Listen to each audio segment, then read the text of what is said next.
His touch is waving a pathway.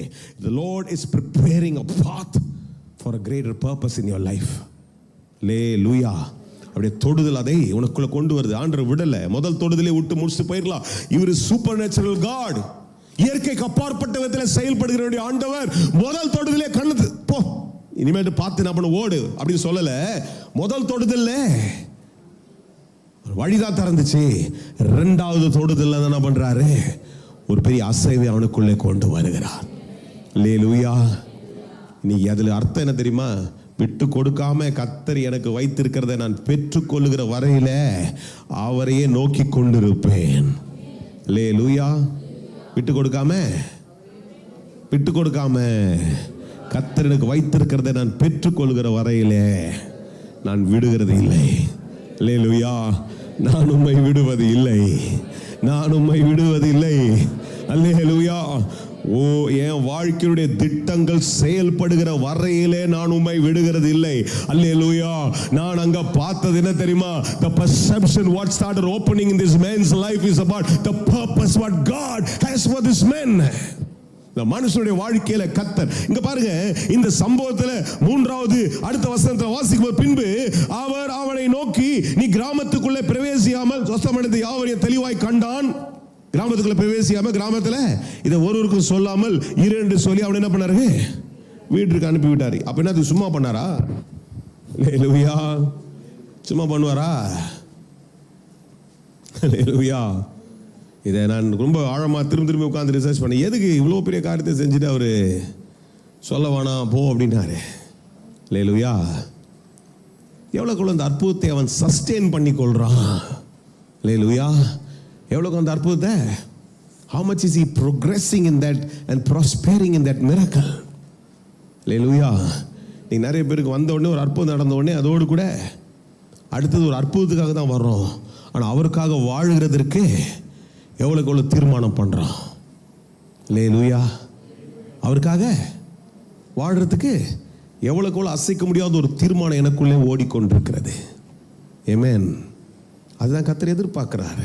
சரித்திரபூர்வமாக நான் உட்காந்து ரொம்ப ஆராய்ச்சி இதை பண்ணியே பார்க்கணும். என்னடா அப்படின்னு பார்த்தா ரொம்ப ஆழமாய் சுவாசிக்கிறதுல அதை ஆராய்ச்சி பண்ணி சில வேத வல்லுநர்கள் எழுதியிருக்கிறது என்னவென்றால், அவனும் ஒரு சீஷரில் ஒரு சீஷராய் மாறிவிட்டான்.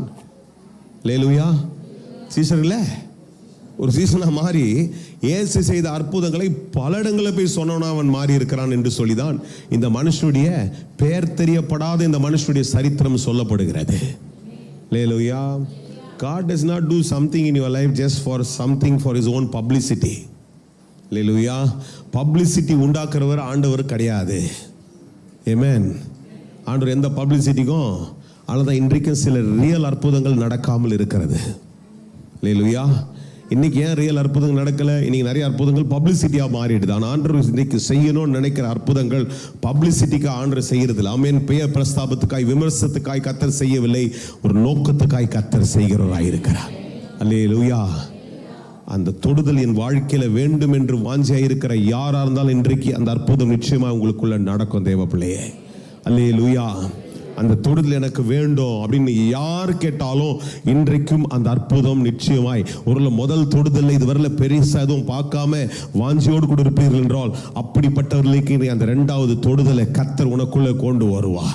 The eyes of perception will start opening in your life. You will see. நீ உன் கண்களை திறந்து ஆமென் கர்த்தர் வைத்திருக்கிற திட்டத்தை, கர்த்தர் வைத்திருக்கிற ஆசீர்வாதங்களை உன் கண் கூடாய் பார்க்கத்தக்கதாய் கர்த்தர் உன் கண்களிலே அற்புதங்களை இன்றைக்கு கொண்டு வருவார். அல்லேலூயா. இதுவரையிலே ஒரு காரியம் எனக்கு நடக்கணும், வெறுமையாது நடக்கணும்னு கேட்டுக்கொண்டிருந்தா இன்னைக்கு ஒரு பொறுத்துணையோட கேள், ஆண்டவர் இந்த காரியம் நடக்கிற பட்சத்தில் நான் இதை செய்கிறதுக்கு ஆயத்தமா இருக்கிறேன்னு கேட்க நீ கேட்கிற அந்த பொறுத்துணையோடு கூட கர்த்தருடைய அற்புதமும் உன்னோடு கூட சேர்ந்து இணைஞ்சு செயல்பட துவங்கும். அந்த அற்புதம் மாத்திரமல்ல, தேவனுடைய திட்டமும் கர்த்தர் செய்கிற அற்புதத்தினால செயல்படுகிறதுக்கு ஏதுவாய் மாறிக்கொண்டே இருக்க சார். அல்லேலூயா. நமக்கு செல்ஃபிஷா எனக்கு கண்ணு தெரிஞ்சா போதும், இன்னைக்கு வயிற்று வலி சரியானா போதும், இல்லைன்னா எனக்கு என்ன பண்ணுதுங்க, மூட்டு வலி சரியானா போதும், என் வேலை செய்யறதுக்கு போதும். இல்லைங்க, உன் அற்புதத்தினாலே தேவனுக்கு என்ன பயன்? யாரையும் கூட இருக்கிறீங்க? என் அற்புதத்தினால நான் கேட்கிறேன், கடவுள் உனக்கு செய்ய போற அற்புதத்தினால ஆண்டவருக்கு என்ன பயன்? அதுக்கு ஒரு பதில் உங்ககிட்ட இருந்துச்சுன்னா இன்னைக்கு அற்புதம் நடக்குது. அதுக்கு ஒரு பதில், நீ இந்த பிரேக் த்ரூ எனக்கு தரப்போறதுனால, இந்த பிசினஸ்ல இப்படிப்பட்ட தரப்போறதுனால நான் இதை உமக்காக செய்வேன். அல்லேலூயா. இந்த கால் எனக்கு சரியாகிறதுனால நான் எழுந்து ஒவ்வொரு நாளும் நடந்து என்னால் இயன்றவர்களுக்கு போய் இயேசு நல்லவர்னு நான் சொல்லுவேன். இந்த மூட்டு வலி சரியாகிறதுனால நான் முட்டியை போட்டு ஆண்டவரே அழிந்து போறவர்களுக்காய் மன்றாடுவேன். யார் என் கூட இருந்திருக்கீங்க? இன்னைக்கு ராத்திரி எத்தனை பேரோடு கூட இருக்கிறீங்க? செல்ஃபிஷா வந்து எதையாவது ஒன்று நடக்கணும். இது மருந்து கடை கிடையாது, ஹாஸ்பிட்டல் கிடையாது. ஹாஸ்பிட்டல் போனீங்கன்னா சாரிடன் கொடுப்பாங்க, டிஸ்பிரின் கொடுப்பாங்க, போட்டீங்கன்னா கொஞ்ச நேரத்தில் சரியாயிடும், வீட்டுக்கு போயிடலாம். ஊசியை குத்துவாரு, பெயின் கில்லர். இது பெயின் கில்லர் வாங்கிட்டு போற இடம் இல்லை சார். திட்டங்களை நிறைவேற்றும்படிக்கு கர்த்தர் உன் மேல வைத்திருக்கிற ஒரு தேர்ந்தெடுப்பு. எத்தனை பேர் இந்த வெளிப்பாட்டின் ஆவியானவருக்குள்ளே வருவீங்க? இல்ல otherwise God does not want to play with all his power. அவர் மேல இருக்கிற வல்லமையை விளையாட்டு போக்கா செலவு செய்கிறதுக்கு கடவுள் ஒண்ணும் மனுபுத்திரன் அல்ல. எத்தனை பேருக்கு இன்னைக்கு ராத்திரி ஒரு பொறுத்தரையோடு ஜெபம் பண்ண போறீங்க?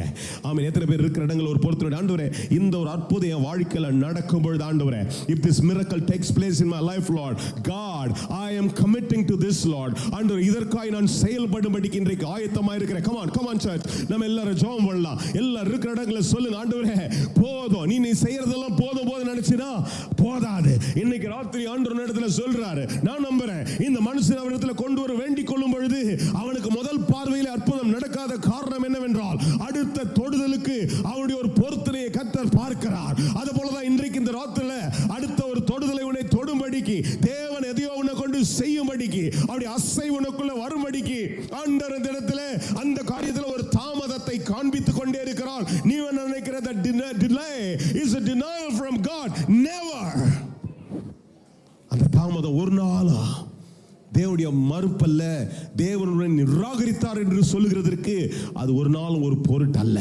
இன்னைக்கு ராத்திரி உட்கார்ந்து இருக்கிற இடத்துல பிள்ளைங்க சொல்லுங்க, ஆண்டவரே நான் நல்லா படிக்க வச்சா, ஆண்டவரே எனக்கு நல்ல ஞானத்தை தருவீர் என்றால், எனக்கு இந்த ஞாபக சக்தி குறை உள்ளவனா இருக்கிறேன். ஒருவன் ஞானத்தில் குறை உள்ளவனா இருந்தால் ஞானத்தை தருகிறவர் அருளுகிற ஆண்டவர் இடத்துல வா, அவர் தருவார் என்று சொல்லி வசனம் சொல்லுதில்லை. எத்தனை பேர் அதை விசுவாசிக்கிறீங்க? இன்னைக்கு ராத்திரி எத்தனை பேர் அதை வாஞ்ச கேட்க ஆயத்தமா இருக்கிறீங்க? ஆண்டவர் அந்த ஞானத்தை தாங்க ஆண்டவரே, என் வேலையில தாங்க ஆண்டவரே, என் படிப்புல தாங்க ஆண்டவரே, நான் செய்கிற பிசினஸ்ல தாங்க ஆண்டவரே, நான் செய்கிற ஆண்டவர் இதை தருகிற பட்சத்தில் உணர்வுள்ளவனாய், ஆண்டவர் அந்த உணர்வு அடைந்தவனாய், தேவனுக்காய் நான் இதை செய்யும்படிக்கு என்னை ஒப்பு கொடுக்கிறேன் என்று சொல்கிற எந்த மனுஷனுக்கும் இந்த ராத்திரி வேளையிலே அந்த அற்புதம் உன் அண்டையில கடந்து வரும். தேவ பிள்ளையே, அந்த அற்புதத்தை கொஞ்சம் அப்படியே ஜெபம் பண்ணுங்க, கொஞ்சம் ஜெபம் பண்ணுங்க. அடிக்கடி உங்களுக்கு அந்த ஃப்ரீ வில் கொடுத்துச்சு, இந்த சர்வீஸ் எல்லாம் ஃப்ரீ வில் கொடுத்துட்டு இருக்கிறேன். ஃப்ரீ வில் என்னது? 8 மணிக்கு வரைக்கும் தான் இந்த ஆராதனை, 8:15 ஆயிடுச்சு, எனக்கு நேரம் ஆயிடுச்சுன்னா நீங்க தாராளமா எழுந்து போலாம். உங்களுக்கு எதுவும் அவசியம் இல்லாதவர்கள் இந்த இடத்துல உட்கார வேண்டிய அவசியம் இல்லை. அவசியம் உள்ளவர்களுக்காக மாத்திரம் தான் கர்த்தர் இந்த இடத்துல பேசி கொண்டிருக்கிறார். எதிர்ப்புள்ள மனுஷனுக்காக தான் கர்த்தர் இந்த இடத்துல பேசி கொண்டிருக்கிறார். யாருக்கு ஏதோ ஒன்று நடக்கணும் அவர்களுக்காக கர்த்தர் இந்த இடத்துல அசைவாடி, மற்றவர்களுக்கு நீங்கள் ஒரு நாள் ஒரு தடையா இருக்காதீங்க. ஆனால் இருக்கிறவர்கள் ஜெபிக்கவோ, இருக்கிறவங்களுடைய இருதயத்தை தேவனுக்கு நேராக அசைவில கொண்டு வரவோ, உங்களுடைய அசைவு தேவனுக்கு நேராக ஆயத்தமாகவோ இந்த ராத்திரியில ஒரு பெரிய ஒரு எழுப்புதல் உனக்குள்ளே தோங்க வேண்டும் என்றால், if something has to start with you, இன்னைக்கு ராத்திரி கர்த்தர் செய்கிறதற்கு ஆயத்தமா இந்த இடத்துல அசைவாடி கொண்டே இருக்கிறார். ரதனம ஷகத பேசுங்க பேசுங்க பேசுங்க இருக்கிற இடத்துல. ஓ இந்த இன்னைக்கு இந்த ராத்திரியில கர்த்தர் உங்களிடையில பேசிக்கொண்டே இருக்கிறார். ஓ கர்த்தர் இந்த ராத்திரியில உங்களிடையில பேசிக்கொண்டே இருக்கிறார் என்றால் அங்கங்க ஜெபம் பண்ணிட்டே இருங்க. God is preparing you. கர்த்தர் உன்னை ஆயத்தப்படுத்திக் கொண்டே இருக்கிறார். Maybe your waiting is too long. உடைய காத்திருப்பு அதிகமான நாட்கள் காலங்களாய் மாறி அது மாதமாய் வருஷமாய் போய் கொண்டிருக்கிறதுனால sometimes you think God's silence becomes a sentence in your life. கடவுளுடைய அமைதி அநேக நேரங்களில் உன் வாழ்க்கையில பல காரியங்களை உனக்குள்ள தோண செய்தது, பல விஷயங்களை நீயே பேசி பேசி வெதும்பி குழப்பிக் கொண்டே இருக்கிறதுக்கு ஏதுவாய் மாறிக்கொண்டிருக்கிறது. அது அநேக நேரங்களில் ஒரு வேதனையை கொண்டு வந்தது. That pain, you condemn yourself. உன்னை நீயே அடிக்கடி சொல்லிக்கிற it's a punishment from God and that is why this delay is there. And you think that God is delaying because there is a denial from God. God is not a person that can deny. கர்த்தர் ஒரு நாளும் மறுப்பு பண்ணுகிறவர் அல்ல. அவர் செய்ய நினைத்ததை தடுப்பவன் யார் என்று வசனம் சொல்லுகிறது. தேவன் செய்ய நினைத்ததை தடுக்கிறது யார்? நீ கேட்கிறது ஒரு சகஜமான காரியம், சாதாரணமான காரியம். எல்லா மனுஷனுக்குரிய காரியத்தை கேட்கும் பொழுது தேவன் ஏன் உனக்கு அதை தடுக்க போறாரு? தேவன் அதை செய்ய வல்லவராய் இருக்கிறார். இன்றைக்கு இந்த ராத்திரியில all you got to understand the fact that in this time God is preparing me with a purpose. ஒரு திட்டத்திற்காய் கர்த்தர் என்னை உருவாக்கி கொண்டே இருக்கிறார் என்று சொல்லி நீ அந்த திட்டத்துக்கு உன்னை நீ ஆயத்தப்படுத்தி கொண்டே இருக்கும் பொழுது I'm telling you something, there will be a supernatural touch that will touch you. உன்னை அந்த தொடுதல் உனக்குள்ளே ஒரு பாதை அமைக்கும். அந்த பர்பஸ்க்கு நேராய் கர்த்தர் வைத்திருக்க அந்த திட்டத்துக்கு நேராய் ஒரு பாதையை திறந்து கொடுக்கும். and you will get into a thought, your eyes will open towards perception. உனக்குள்ள ஒரு உணர்தல், தேவன் இதற்காய் தான் இத்தனை நாட்கள் தாமதிக்கிறார், இதற்காய் தான் கர்த்தர் இந்த காரியத்தை என்னிலே செய்யாமல் தாமதங்கள் ஓடிக்கொண்டிருக்கின்ற அந்த perception, the mind of perception will start operating in you. Once that operates, your mind will be filled with that peace. கடவுளுடைய மேலான சமாதானம். அதனால தான் வசனம் சொல்லுது, புத்திக்கு மேலான ஒரு சமாதானம் உன்னை ஆளுவதாக என்று. அந்த சமாதானம் உன்னை இருக்கிற இடத்துல இன்னைக்கு இந்த ராத்திரியில ஆண்டு கொண்டே இருக்கும். அதனால ஒரு நாள் கர்த்தர் உனக்கு நிராகரிக்கிறார் என்று சொல்லி உன்னை நீயே பார்த்து துன்புறுத்தி கொள்ளாத. கர்த்தரை பார்த்து சொல், கர்த்தாவே இந்த தாமதம் நல்லது, நான் ஆயத்தப்படுறேன், ஒரு மேலான திட்டம் என் வாழ்க்கையில காத்து இருக்கிறது. அல்லேலூயா.